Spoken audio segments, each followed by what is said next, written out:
बिना कुछ किए लेवल अप होने का एहसास वाकई अमेजिंग है। लेवल 18, इतनी ही देर में मैं कई लेवल्स ऊपर पहुंच गया। लगातार 2 लेवल्स एक साथ बढ़ गए। माफ कीजिए कैप्टन, अभी मैं कुछ ज्यादा ही जोश में आकर मॉन्स्टर्स को खत्म कर रहा था। मैंने लगभग सारे मॉन्स्टर्स अपनी तरफ खींच लिए थे। कैप्टन की अगली बैटल में सारे किल्स आपके होंगे। उन्हें एक बार फिर उन अजीबोगरीब बीस्ट्स का सामना करना पड़ा। मैं अब आपका एक भी किल नहीं छीनूंगा। मैंने अपनी स्वॉर्ड उनकी ओर तान दी। कैप्टन को किल लेने दो। जब तक तुम मुझे पकड़ नहीं लेते तुम्हें मेरा इंतजार करने की जरूरत नहीं है। इसे बस मेरे पीछे हटकर रास्ता देने जैसा समझो। आखिर मैं नहीं चाहता कि मेरी वजह से मेरे टीममेट्स पीछे रह जाएं। चुशून, बस इंतजार करो। मुझे सिर्फ एक और लेवल पे ब्रेक थ्रू करना है। उसके बाद तुम्हें पता चल जाएगा कि असल में किसका पीछा कौन कर रहा है।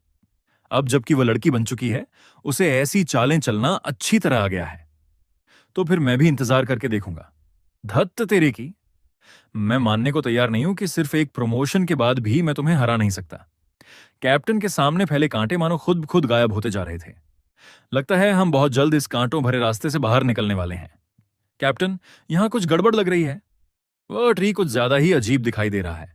सावधान रहना ही बेहतर होगा। Boss, snow steps dance. 1 minute रुको।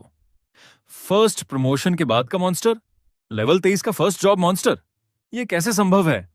न्यूबी डंजन के फर्स्ट ईयर में ऐसा मॉन्स्टर कैसे हो सकता है? मूल इश्वी, जल्दी। क्या? बिंग को एक ही वार में उड़ा दिया गया। यह कैसे हो सकता है? वह ट्री असल में मरा ही नहीं था। वह तो उस अजीब पक्षी का नेस्ट था। माफ कीजिए कैप्टन, आपकी बात न मानना मेरी गलती थी। फर्स्ट जॉब, रीबर्थ वाला बॉस। लगता है अब उसे खुद ही बैटलफील्ड में उतरना पड़ेगा। क्या कोई मुझे समझा सकता है? न्यूबी ड्यूनियन में फर्स्ट जॉब रैंक या उससे ऊपर के मॉन्स्टर्स आखिर आए कैसे? लॉ एनफोर्समेंट ब्यूरो ने शुरुआती इन्वेस्टिगेशन आखिर कैसे की थी? उन्होंने इन्वेस्टिगेशन किस तरह की थी? 3 बार इंस्पेक्शन किया गया था, फिर भी ऐसा मॉन्स्टर अंदर मौजूद था। डंजन को बिगिनर डिफिकल्टी रेटिंग दी गई थी। अब जिम्मेदारी तय करने का समय नहीं है। बाहर जाओ और लोगों को शांत करने की तैयारी करो। मूलिशुई पहले ही लड़ने की एबिलिटी खो चुकी है। छू शुन भी जल्द ही वहां पहुंच जाएगा। इमरजेंसी फोर्स टेलीपोर्टेशन शुरू करो और उन्हें इंस्टेंट से बाहर निकालो। नहीं, छू शुन का पीछे हटने का कोई इरादा नहीं दिख रहा। वह आखिर किस बात का इंतजार कर रहा है? क्या छू शुन मूलिशुई को छोड़ देने वाला है? मुझे कुछ समझ नहीं आ रहा। ऐसे समय में वह हिचकिचा क्यों रहा है? वह कैप्टन है। वह अभी तक डंजन से बाहर क्यों नहीं निकला? अगर वह बाहर नहीं आता तो तुरंत स्टाफ को इंस्टेंस के अंदर भेजो। मू लीशुई को बचाओ। वह मू लीशुई को मरने के लिए नहीं छोड़ सकता। यह हमारे स्कूल की जिम्मेदारी है। क्या चूशून एक सपोर्ट क्लास नहीं था? उसने थंडर एंड लाइटनिंग की पावर पर कब काबू पा लिया? थंडर एंड लाइटनिंग की पावर? हां, उसने अपना हाथ उठाया और आसमान से बिजली गिरा दी। फिर उसने निर्णायक विक्ट्री हासिल कर ली। धन्यवाद कैप्टन। हां कैप्टन, बॉस के मारे जाने के बाद डंजन ढहाना शुरू कर देगा। हमें तुरंत बाहर निकलना होगा। तुम पहले जाओ। एग्जिट पर मेरा इंतजार करना। ठीक है। खतरा और अपॉर्चुनिटी हमेशा साथ साथ चलते हैं। उसकी फेम पूरे इलाके में फैल चुकी थी। टीम पॉइंट्स प्राप्त करने की शर्तें पूरी हो चुकी हैं। 80 टीम पॉइंट्स प्राप्त हुए। वर्तमान टीम पॉइंट्स 100। मू लिशुई, आज से। ओ मेरी देवी, ये कितना हैंडसम है। अब तुम्हें खुद को संभाल कर रखना होगा। वह तो कैंपस ब्यूटी है। अब स्कूल की लगभग सारी लड़कियां तुम्हारे पीछे पड़ जाएंगी। वैसे वह चूशून सच में कमाल का है ना? मूलिशुई ने अकेले पूरे डंजन को क्लियर कर दिया और वह आराम से एक्सपीरियंस एंड पॉइंट्स हासिल करता रहा। उस 1 टर्न मॉन्स्टर को चूशून ने मारा था, मैंने नहीं। असंभव। क्या वह सपोर्ट क्लास नहीं था? आखिर कौन सा सपोर्ट फर्स्ट जॉब मॉन्स्टर को मार सकता है? अब मुझे समझ आया। मूलिशुई जानबूझकर मॉन्स्टर्स चूशुन के लिए छोड़ रही थी। तुम्हें भी ऐसा ही लगता है? उसने बॉस को लगभग एक ही सोर्ड स्ट्राइक में खत्म कर दिया था। फिर उसने आखिरी बार चूशुन से करवाया। इस तरह चूशुन को भी बॉस किल रिकॉर्ड मिल गया। धत्त तेरे की, यह तो हद से ज्यादा फेवरेटिज्म है। समझाने की कोई जरूरत नहीं है। लेकिन चलो, इतनी सफाई देने की जरूरत नहीं है। उस चूशुन की किस्मत सच में खुल गई। हमने उसे टीम से निकाल दिया था और उसने तुरंत जाकर मूलिशुई का सहारा पकड़ लिया। हमने जान लगाकर बैटल लड़ी, फिर भी एक भी मॉन्स्टर नहीं मार पाए। हम घायल हालत में रेंगते हुए बाहर निकले और वह सीधे फर्स्ट रैंक हासिल करके बाहर आया। चुशून तो बस पीछे खड़े होकर एक्सपीरियंस हासिल करता रहा। फिर बाहर आकर ऐसे खड़ा हो गया जैसे कुछ हुआ ही ना हो। असल फायदा तो उसी ने उठाया। अगर मूलिशुई नहीं होती तो वह अभी भी उसी डंजन में फंसा हुआ होता। एक ऐसा मेंबर जिसे क्वालिफिकेशन तक हासिल नहीं हुई थी। लेकिन अब सब बदल चुका है। उसे एक बेहद मजबूत सपोर्ट मिल गया है। चलो भी, तो क्या हुआ अगर इस बार चूशुन फर्स्ट प्लेस ले आया? आखिर उनकी टीम में सिर्फ 2 लोग ही तो हैं। वह तो अभी तक कॉलेज एंट्रेंस एग्जाम देने की क्वालिफिकेशन भी हासिल नहीं कर पाया है। चुप रहो, चलो जाकर देखते हैं। क्या सभी टीम्स डंजन से बाहर निकल चुकी हैं? प्रिंसिपल वेरिफिकेशन पूरी कर चुके हैं। 2 टीम्स को छोड़कर बाकी सभी टीम्स डंजन से बाहर आ चुकी हैं। कौन सी 2 टीम्स? एक है डॉन स्क्वाड जिसमें 4 मेंबर्स हैं और दूसरी है रॉक स्क्वाड जिसमें 5 मेंबर्स हैं। इस पल को हमेशा याद रखना। एक प्रोफेशनल का रास्ता कभी आसान नहीं होता। हर बार जब तुम किसी डंजन में प्रवेश करते हो तो अपनी जान दांव पर लगाते हो। सिर्फ वही लोग जीवित रह पाते हैं जो पर्याप्त रूप से मजबूत होते हैं, और सिर्फ वही आगे बढ़ सकते हैं जो सच में ताकतवर हों। सिर्फ ताकतवर लोग ही उन चीजों की रक्षा कर सकते हैं जिन्हें वे सबसे ज्यादा महत्व देते हैं। चूशुन। मैंने यूजा से सुना है तुम्हारा प्रोफेशन बदल गया है। क्या तुम मुझे इसके बारे में विस्तार से बता सकते हो? बेशक, यह सिर्फ मेरी निजी जिज्ञासा है। अगर तुम चाहो तो इसका जवाब न देने का भी चुनाव कर सकते हो। माफ कीजिए प्रिंसिपल, मेरे प्रोफेशन की विशेषताओं को लेकर मैं खुद भी अभी उन्हें समझने की कोशिश कर रहा हूं। जब मैं इसे पूरी तरह समझ लूंगा तब आपको विस्तार से बताऊंगा। ठीक है, चूंकि तुम अभी एक्सप्लोरेशन स्टेज में हो इसलिए मैं इससे ज्यादा नहीं पूछूंगा। इस क्रेडिट कार्ड में 1 लाख आशा करेंसी मौजूद है। यह स्कूल की ओर से इस डंजन रन के लिए दिया गया रिवॉर्ड है। आउटस्टैंडिंग स्टूडेंट्स के लिए विशेष पुरस्कार, और यह कार्ड भी स्कूल की ओर से खास तौर पर दिया गया है। ऑनर स्टूडेंट्स के प्राइवेट ट्रेनिंग रूम का एक्सेस कार्ड। इस कार्ड की मदद से तुम टीचिंग बिल्डिंग के बेसमेंट लेवल 1 पर स्थित डेडिकेटेड ट्रेनिंग रूम का इस्तेमाल कर सकते हो। अंदर एडवांस ट्रेनिंग इक्विपमेंट और एनर्जी गैदरिंग मैजिक अरेज मौजूद हैं। ये तुम्हारी स्किल्स को निखारने में मदद करेंगे। धन्यवाद प्रिंसिपल। ठीक है, रिवॉर्ड्स की बात यहीं खत्म होती है। अब काम की बात करते हैं। कॉलेज एंट्रेंस एग्जाम अब ज्यादा दूर नहीं है। ज्यादा से ज्यादा 1 महीने से भी कम समय बचा है। गोकाऊ टीम की अधिकतम सीमा 5 मेंबर्स की होती है, और फिलहाल तुम्हारी टीम में मेंबर्स की कमी है। अब आगे तुम इस कमी को कैसे पूरा करने वाले हो? जो लोग तुम्हारी टीम में शामिल होने को तैयार होंगे, शायद वे भी ऐसे ही स्टूडेंट्स होंगे जो मुश्किल परिस्थितियों में फंसे हुए हैं। बिल्कुल सही। इस समय तुम्हारा टीममेट बनने वाला व्यक्ति शायद उन्हीं स्टूडेंट्स में से होगा जिन्हें स्कूल स्वीकार करने को तैयार है। वे कुछ डिस्क्वालिफाइड मेंबर्स। लेकिन मुझे यह साफ कर देना चाहिए, हालांकि मैं प्रिंसिपल हूं, लेकिन मेरे पास किसी को मजबूर करने का अधिकार नहीं है। स्टूडेंट्स की टीम बनाने की स्वतंत्रता में हस्तक्षेप नहीं किया जा सकता। लेकिन मैं तुम्हारे लिए इतना जरूर कर सकता हूं। उन डिस्क्वालिफाइड मेंबर्स की कॉन्टैक्ट इंफॉर्मेशन यहां दी गई है। जहां तक उन्हें अपनी टीम में शामिल करने की बात है, वह पूरी तरह तुम्हारी क्षमता पर निर्भर करेगा। डिस्क्वालिफिकेशन का कारण था एक टीममेट की हत्या। चियो सुलिन को पिछले साल डिस्क्वालिफाइड मेंबर घोषित किया गया था। फिलहाल स्कूल ही एकमात्र ऐसी जगह है जिसे उसके ठिकाने की जानकारी है। बाकी लोगों के बारे में स्कूल उनसे संपर्क करने का तरीका खोजने की कोशिश कर रहा है। चियो सुलिन की रिपोर्ट को लेकर तुम्हें ज्यादा चिंता करने की जरूरत नहीं है। उस टीम के बिखरने के कारणों और परिस्थितियों के बारे में मैं तुम्हें सिर्फ मौखिक जानकारी दे सकता हूं। बाद में अतिरिक्त जानकारी भी जोड़ दी जाएगी। बेशक यह सब अभी तक सत्यापित नहीं किया गया है। तुम दोनों इसे केवल रेफरेंस के तौर पर इस्तेमाल करना। कहा जाता है कि उस समय स्थिति कुछ ऐसी थी। जिस टीम में चियो सुलिन पहले हुआ करती थी, एक डंजन रेड के दौरान एक दुर्घटना हो गई थी। उसका एक टीममेट जिंदा वापस नहीं लौट पाया। लेकिन असली समस्या उसके बाद शुरू हुई। बाद में उस टीममेट का शव चियो सुलिन के घर से बरामद हुआ। हां, और अधिक सटीक रूप से कहूं तो वह उसे अपने घर वापस ले गई थी और उसे एक फूलदान में लगा दिया था। क्या प्रिंसिपल, क्या यह चियो सुलिन कोई साइकोपैथ है? क्या वह मानसिक रूप से अस्थिर है? मैं उससे कभी व्यक्तिगत रूप से नहीं मिला, और मैं जल्दबाजी में किसी के बारे में फैसला देना पसंद नहीं करता। लेकिन यह भी सच है कि उसे एकेडमी के डिस्क्वालिफाइड मेंबर्स में शामिल किया गया था। आखिर एक सामान्य इंसान ऐसा काम क्यों करेगा? प्रिंसिपल, क्या चियो सुलिन अभी भी वहां अकेली रहती है? जहां तक मेरी जानकारी है, हाँ। पिछले 1 साल से उसका लेवल अभी भी लेवल 10 पर ही रुका हुआ है।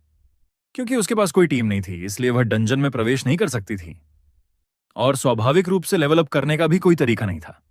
लेवल 10 वास्तव में थोड़ा कम है, लेकिन मेरे लिए इससे कोई फर्क नहीं पड़ता। आखिर मेरे पास प्रोफेशन चेंज करने की कैपेबिलिटी है। चियो सुलिन का ओरिजिनल प्रोफेशन क्या था, यह उतना महत्वपूर्ण नहीं है। महत्वपूर्ण उसकी पोटेंशियल है। जो कुछ कहना था मैं कह चुका हूं। इस डिस्क्वालिफाइड मेंबर की सारी जानकारी अब तुम्हारे सामने है। अगर तुम उसे अपनी टीम में शामिल नहीं कर पाते तो आगे क्या करना है यह तुम्हारा फैसला होगा। प्रिंसिपल के तौर पर मेरी जिम्मेदारियां अभी बाकी हैं। कल मैं मूल इश्वी के लिए लीव अप्रूव्ड कर दूंगा। जाकर उस क्लासमेट से मिलो जो सेमिट्री में रहती है। बेशक लीव लेना कोई समस्या नहीं है। तुम स्कूल के की स्टूडेंट्स में से एक हो। यह छोटा सा प्रिविलेज तुम्हें मिल सकता है, लेकिन मुझे पहले ही एक बात साफ कर देनी चाहिए। चियो सुलाइन की स्थिति काफी अलग और जटिल है।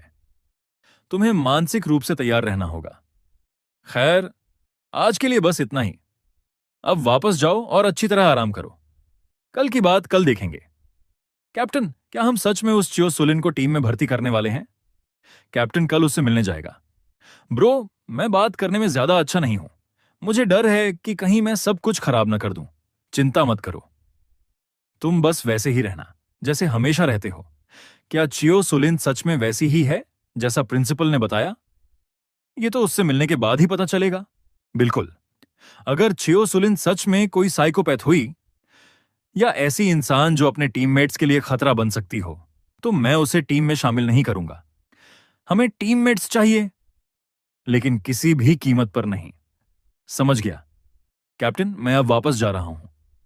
कल जब निकलना हो तो मुझे बता देना। 1 मिनट रुको। विदर्ड वाटर चेस्टनट एसेंस, इसे रख लो। नहीं कैप्टन, मैं यह नहीं ले सकता।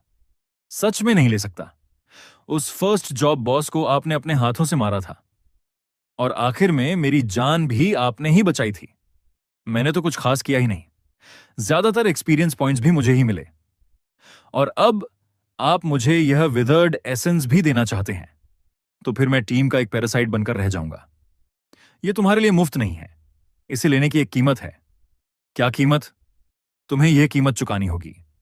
3 दिनों के अंदर फर्स्ट ट्रांसफॉर्मेशन तक ब्रेक थ्रू करना होगा, और फर्स्ट ट्रांसफॉर्मेशन के बाद 1 हफ्ते के अंदर लेवल 25 तक पहुंचना होगा। क्या?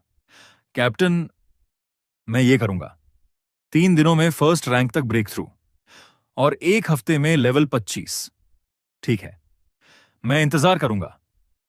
लेकिन जब मैं फर्स्ट ट्रांसफॉर्मेशन हासिल कर लूंगा तो मैं फिर से आपको चैलेंज करूंगा और कैप्टन की पोजीशन वापस ले लूंगा। मैं हर समय तुम्हारा इंतजार करूंगा। आखिर तुम्हारा लेवल बढ़ना मेरी ताकत बढ़ने जैसा ही है। मुझे हराना आसान नहीं होगा। तुम्हारी टीममेट आंट यिंग ने लेवल 1 ब्लड कॉर्प्स को मार दिया। तुम्हें अतिरिक्त 10 एक्सपीरियंस पॉइंट्स प्राप्त हुए। तुमने अपने टीममेट के एक्सपीरियंस पॉइंट्स शेयर किए। तुम्हें आंट यिंग से 10 एक्सपीरियंस पॉइंट्स प्राप्त हुए। उसने डंजन फार्मिंग शुरू कर दी है। आंट यिंग की मॉन्स्टर फार्मिंग स्पीड को देखते हुए मुझे लेवल अप करने के लिए शायद कुछ खास करने की भी जरूरत नहीं पड़ेगी। सिर्फ लेटे लेटे ही लेवल बढ़ जाएगा। यह एहसास वाकई काफी शानदार है। अब चलकर आंट यिंग को देखता हूं। टीचर वांग, हिलिए मत, बस लेटे रहिए। भाई क्विंगलियन, इस बार तुम विदर्ड फॉरेस्ट डंजन में गई थी। मैंने डंजन रिजल्ट्स देख लिए हैं। चिंगलियन, मुझे एक स्पष्टीकरण चाहिए। मैंने पिछले वर्षों का रिकॉर्ड देखा है। तुम्हारी टीम हाई स्कूल में आने के बाद से सबसे खराब स्थिति में भी क्लास में दूसरे स्थान पर रही थी, लेकिन इस बार स्कोर 0 है। क्या तुम्हें पता है इसका क्या मतलब है? इसका मतलब है कि तुम डंजन में गई, थोड़ा घूमी, एक भी मॉन्स्टर नहीं मारा, और फिर किसी और के सहारे बाहर निकल आई। टीचर वांग, इस डंजन में कुछ अप्रत्याशित घटनाएं हुई थीं। उस डंजन की डिफिकल्टी सामान्य नहीं थी। शुरुआत में हमने गलत रास्ता चुन लिया था, लेकिन जैसे ही अंदर गए हमें महसूस हो गया कि कुछ गड़बड़ है। हम तुरंत वापस मुड़ गए और दूसरा रास्ता चुन लिया। आखिरी टीम भी वहीं मौजूद थी। उन्हें भी आधे घंटे के अंदर वापस बुला लिया गया था। ठीक है, मैं आज यहां किसी को ब्लेम देने नहीं आया हूं। मैं सिर्फ तुम्हें एक बात समझाना चाहता हूं। इस इंस्टेंस का रिजल्ट अब तय हो चुका है। यह तुम्हारे लिए एक चेतावनी है। अगर यही चलता रहा तो 4 स्कूल्स लीग की बात तो दूर, तुम कॉलेज एंट्रेंस एग्जाम भी आसानी से पास कर पाओगे या नहीं, यह भी कहना मुश्किल है। छू शून तुम्हारी टीम में था, है ना? मुझे याद है, पहले वह तुम लोगों के साथ ही था, लेकिन आज मैंने उसे डिस्क्वालिफाइड मेंबर के रूप में क्यों देखा? वह तो मूल इक्शू के साथ टीम बनाकर डंजन में भी गया था। आखिर चल क्या रहा है? तुम लोगों ने चूशून को टीम से क्यों निकाला? टीम से निकाल दिया। कॉलेज एंट्रेंस एग्जाम में अब 1 महीने से भी कम समय बचा है। क्या कोई मुझे इसका कारण बता सकता है? उसका प्रोफेशन शेयरर, वह एट्रीब्यूट्स शेयर कर सकता है और डैमेज भी बांट सकता है। रेयर प्रोफेशंस में उसकी गिनती सबसे बेहतरीन क्लासेस में होती है। वह एक बेहद शक्तिशाली सपोर्ट है। टीचर वांग सही कह रहे थे, लेकिन वह लड़का बहुत धीमा था। हर बार डंजन में जाने से पहले हमें ढेर सारी स्ट्रैटेजीज और गाइड्स तैयार करनी पड़ती थीं। इस वजह से टीम की एफिशिएंसी बेहद कम हो जाती थी। हाँ, बिल्कुल। और टीचर वांग, आपको एक बात नहीं पता। चूशुन का शेरर प्रोफेशन सुनने में तो बहुत प्रभावशाली लगता है, लेकिन जब भी किसी ताकतवर मॉन्स्टर का सामना होता, वह कुछ ही वार सहने के बाद टूट जाता था। आखिर में हमें खुद ही पोशंस लेकर लड़ाई जारी रखनी पड़ती थी। चूशून की डैमेज सहने की क्षमता बहुत कम थी। हाँ, टीचर वांग, आप भी ऐसा ही सोचते हैं, है ना? हर डंजन के बाद वह बुरी तरह घायल हो जाता था और इसी वजह से हमें उसकी देखभाल करनी पड़ती थी। सच में, चू शून का प्रोफेशन एक शेरर है। वह एक फंक्शनल सपोर्ट है। तुम लोगों ने उसे दर्द सहने के लिए आगे कर दिया। शेरर की मूल क्षमता ही अपने टीममेट्स को सपोर्ट करना है और उनकी जगह दर्द अपने ऊपर लेना है। वह शुरू से ही कोई टैंक या वॉरियर नहीं था। फिर भी तुम लोगों ने उसे सामने खड़ा करके दर्द सहने दिया। और स्ट्रैटेजीज बनाना कोई बुरी आदत नहीं है, यह प्रोफेशनलिज्म है। यह टीममेट्स की जान के प्रति सबसे बुनियादी सम्मान है, और तुम लोगों ने इसे उसकी कमजोरी समझ लिया। ऐसा करो बाई चिंगलियन, जाओ और चूशुन को वापस लेकर आओ, वरना तुम्हारी टीम का आज डंजन में जो प्रदर्शन था, उसे देखकर लगता है कि टीम देर सवेर पूरी तरह बिखर जाएगी। टीचर वांग, मैं समझती हूं कि आप हमारा भला चाहते हैं, लेकिन शायद आपको पूरी स्थिति की जानकारी नहीं है। हमारी टीम में अचानक बदलाव हुआ था। हर किसी को नए माहौल में ढलने के लिए समय चाहिए होता है। आज डंजियन ठीक नहीं गया और इसका एक बड़ा कारण यही था। लेकिन इसका मतलब यह नहीं कि चूशून इतना महत्वपूर्ण था। इसके उलट, उसे टीम से निकालना हमारा बहुत सोच समझकर लिया गया फैसला था। बाई चिंगलियन, मैं तुम्हारे फैसले को गलत नहीं कह रहा। मैं सिर्फ चाहता हूं कि तुम एक बात समझो। जब किसी टीम में समस्या आती है, तो सबसे पहले दूसरों को दोष नहीं देना चाहिए, बल्कि यह सोचना चाहिए कि कहीं गलती हमारी अपनी तो नहीं। टीचर वांग, मैं आपकी बात समझती हूं, लेकिन टीम का नेतृत्व मुझे करना है और मेरी टीम के फैसले मेरे टीममेट्स और मैं मिलकर लेंगे। बहुत अच्छा। बाई किंग लियान ने एक बार फिर अपनी बात दोहराई। मैंने जो सुझाव दिया, वह सिर्फ तुम्हारी टीम के विकास के लिए था। यह कोई आदेश नहीं था। बेशक, अगर तुम्हें लगता है कि मैंने तुम्हारे अधिकारों में दखल दिया है, तो मान लो कि मैंने आज कुछ कहा ही नहीं। भविष्य में मैं दोबारा ऐसी सलाह नहीं दूंगा। ठीक है, बस इतना ही। तुम लोग आराम करो और रिकवरी पर ध्यान दो। मैं चलता हूं। सिस्टर बाई, आपकी चोट अभी पूरी तरह ठीक नहीं हुई है। आप कहां जा रही हैं? कुछ निजी काम है। आज सुबह मेरी मां ने अचानक कहा कि वह डंजन फार्मिंग करने जाना चाहती हैं। मुझे जाकर देखना पड़ेगा। क्राफ्टिंग अभी भी चल रही है। शायद इसमें थोड़ा और समय लगेगा। क्या ऑर्डर किया गया था? एक फर्स्ट टर्न असेंशन स्टोन तैयार करनी है। यह विदर्ड वाटर चेस्टनट एसेंस है। काफी अच्छी क्वालिटी है। अभी अभी प्राप्त हुई है ना? हाँ, आज ही मिली है। असल में असेंशन स्टोन का मेन मटेरियल पहले से तैयार था। विदर्ड वाटर चेस्टनट एसेंस जैसी चीज हर दिन नहीं मिलती। आमतौर पर कस्टमर्स अपने मटेरियल्स खुद लेकर आते हैं और हम केवल इंजेक्शन और एक्टिवेशन का काम करते हैं। इसे लेवल 20 पर ही इस्तेमाल किया जा सकता है। जब तुम लेवल 20 पर पहुंच जाओगे, तब यह तुम्हारे बहुत काम आएगी। तुम्हारा भाई, क्या वह अकेला है?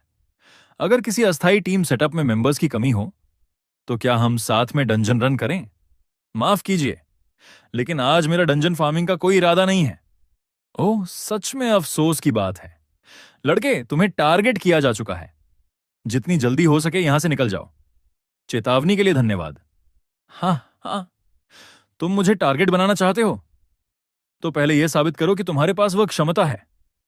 उन्हें उम्मीद नहीं थी कि वह लड़का इतना अलर्ट निकलेगा। वह उनके जाल में नहीं फंसा। तुम बिल्कुल एक साधारण व्यक्ति जैसे दिखते हो, लेकिन जैसे ही तुमने मूव किया 3 वारों में नतीजा 3-1 हो गया। ट्रांसफॉर्मेशन स्टोन का कोर मटेरियल। जोई उसे ध्यान से घूर रहा था। जैसे ही मौका मिलेगा हम कार्रवाई करेंगे। वह फिर से लेवल अप कर चुका है। अरे शाओ शाओ शाओ शाओ, यहां कैसे आ गया? यह तो डंजन प्रोडक्शन एरिया है। इतनी रात को वह स्कूल से यहां तक क्यों आया? फर्स्ट टर्न प्रमोशन स्टोन की सीढ़ियां। शाओ शुआन, तुम क्या कर रहे हो? इसे लो। नहीं नहीं नहीं, यह बहुत कीमती है। शाओ शुआन, तुम अभी लेवल 20 तक भी नहीं पहुंचे हो। भविष्य में तुम्हें इसकी जरूरत पड़ेगी। मैं इसे कैसे ले सकती हूं? एनी, इसे रख लो। और एनी, मैं सिर्फ इतना चाहता हूं कि हमारी टीम और मजबूत बने। यह मत सोचो कि मैं सिर्फ तुम्हारी मदद कर रहा हूं। मैं समझ गई। शाओ शुआन, चिंता मत करो। एनी जितनी जल्दी हो सके फर्स्ट रैंक तक ब्रेक थ्रू करेगी और टीम पर बोझ नहीं बनेगी। वैसे शाओ शुआन, मुझे तुमसे एक और बात कहनी थी। क्या बात है? पिछले 2 सालों में प्रोडक्शन एरिया के एक शॉप ओनर ने मेरी सेहत का बहुत ध्यान रखा है। अब मेरा थंडर पॉइजन पूरी तरह खत्म हो चुका है। मैं उनका धन्यवाद करना चाहती हूं। ठीक है, मैं तुम्हारे साथ चलता हूं। चलो, मैं रास्ता दिखाती हूं। वह शॉप थोड़ी सुनसान जगह पर है। उसे ढूंढना आसान नहीं है, बस सामने ही है। उस शॉप ओनर की क्षमताएं काफी अद्भुत हैं और वह भी एक युवा व्यक्ति है। शायद शाओ शुआन तुम्हारी उससे अच्छी बन जाए। लेकिन यह क्या? यहां लाश जैसी गंध क्यों आ रही है? हां, यह जानवरों की गंध नहीं है। एनी, क्या तुम्हें शॉप ओनर का नाम पता है? शाओ उपनाम काफी दुर्लभ है, लेकिन मैं उसका पूरा नाम नहीं जानती। सब लोग उसे शॉप ओनर शाओ या शाओचू कहकर बुलाते हैं। वह ज्यादा बात नहीं करता। हर बार जब मैं वहां गई, वह सिर्फ मेरा इलाज करता था। उसने कभी अपने बारे में ज्यादा नहीं बताया। क्या यह सच में वही शाओ हो सकता है? रुको, यह तो डिवाइन वर्सशिप मार्क है। डिवाइन वर्सशिप क्या है? यह साकुरा लैंड से शुरू हुआ एक विदेशी कल्ट ऑर्गेनाइजेशन है। कई दशकों में यह ऑर्गेनाइजेशन पूरी दुनिया में फैल चुका है। इसके फॉलोअर्स पूरी दुनिया में मौजूद हैं। इनका मुख्य निशाना होता है टैलेंटेड प्रोफेशनल्स, खासकर युवा प्रतिभाएं। और इस मार्क का यहां दिखाई देना इस बात का संकेत है कि वर्शिप कल्ट की नजर इस शॉप पर पड़ चुकी है। मेरा अंदाजा है कि शाओचू ने खतरे को पहले ही भांप लिया होगा, इसलिए वह पहले ही यहां से जा चुका है। शाओ सुलिंग, जिसे प्रिंसिपल जू युआन ने तुम्हारे लिए एकमात्र संभावित टीममेट बताया था, उसे अभी टीम में शामिल होने का निमंत्रण भी नहीं मिला था, लेकिन उससे पहले ही वह वॉरशिप कल्ट के निशाने पर आ चुकी थी। हम डिवाइन स्पिरिट्स द्वारा स्वीकार किए जा चुके देवता हमें शक्ति प्रदान करते हैं और बदले में हम अपना शरीर और रक्त डिविनिटी को समर्पित करते हैं। अजीब टैलिस्मन्स का मार्ग, जहां सभी चीजें अंततः एक हो जाती हैं।